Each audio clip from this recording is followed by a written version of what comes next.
Good day to you. I hope you are doing well.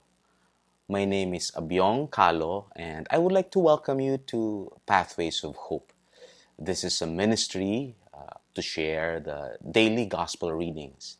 And today, Friday, the gospel is taken from Mark chapter 12, verses 28 to 34.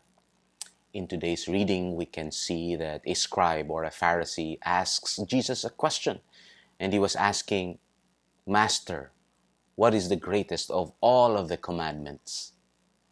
And Jesus replies with an impeccable rabbinic answer by quoting two texts from the Old Testament or from the scriptures, one from Deuteronomy and the other one from Leviticus. And Jesus said, And you shall love the Lord your God with all your heart, and with all your soul, and with all your mind, and with all your strength. And the first thing that actually crossed my mind is this question: why would God give commandments? We learn from the scriptures that these commandments that God gave means blessing and curse. If you follow the commandments, you will be blessed. Otherwise, you will be cursed. God's purpose of giving us commandments is to bless us. He wants us to live the best possible life in our own terms, to be the best version of ourselves. And so, if we follow the greatest commandments, it would mean also receiving the greatest blessing. You probably would also figure out what it means if we don't follow these commandments. Well, I was actually struck with the word all.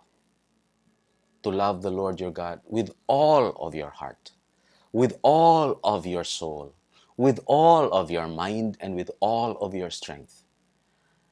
Not some, not few, not a part of your soul, a part of your heart, a part of your mind and strength, but all, everything.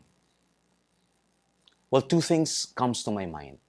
One, it speaks about our capacity, because I believe that God won't ask us to do something we are not capable of.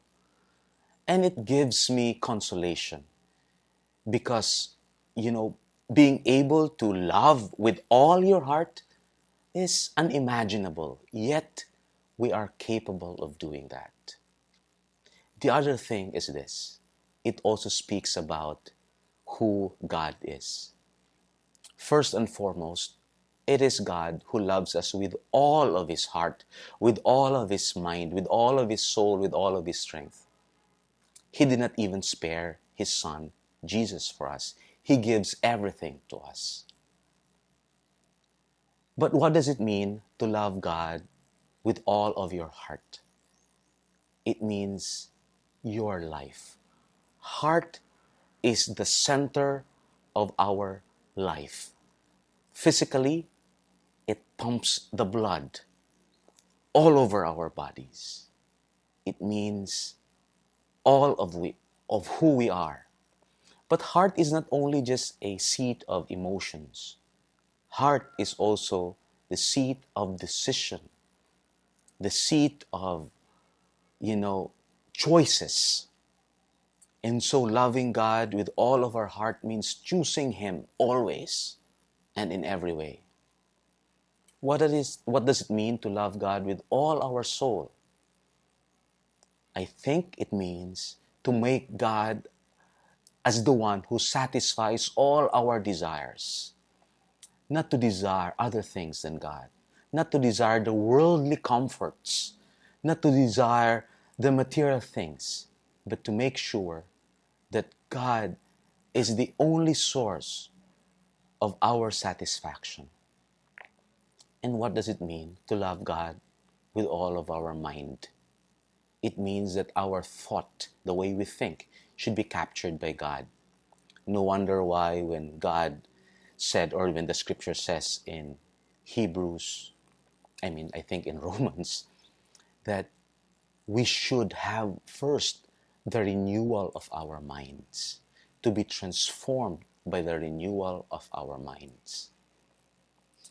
to think the way Jesus thinks, to ask God for His wisdom, means to love God with all of our mind. What does it mean to love God with all of our strength? It means to love God with all of our resources, our time, our gifts and talents, and even our material resources.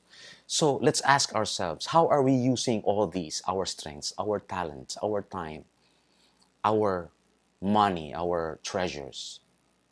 Do they really reflect the glory of God? Do they reflect our love of God? My dear friend, during this Lenten season, let's ask for that special grace, the grace to love God with everything that we are and everything that we have. God bless you.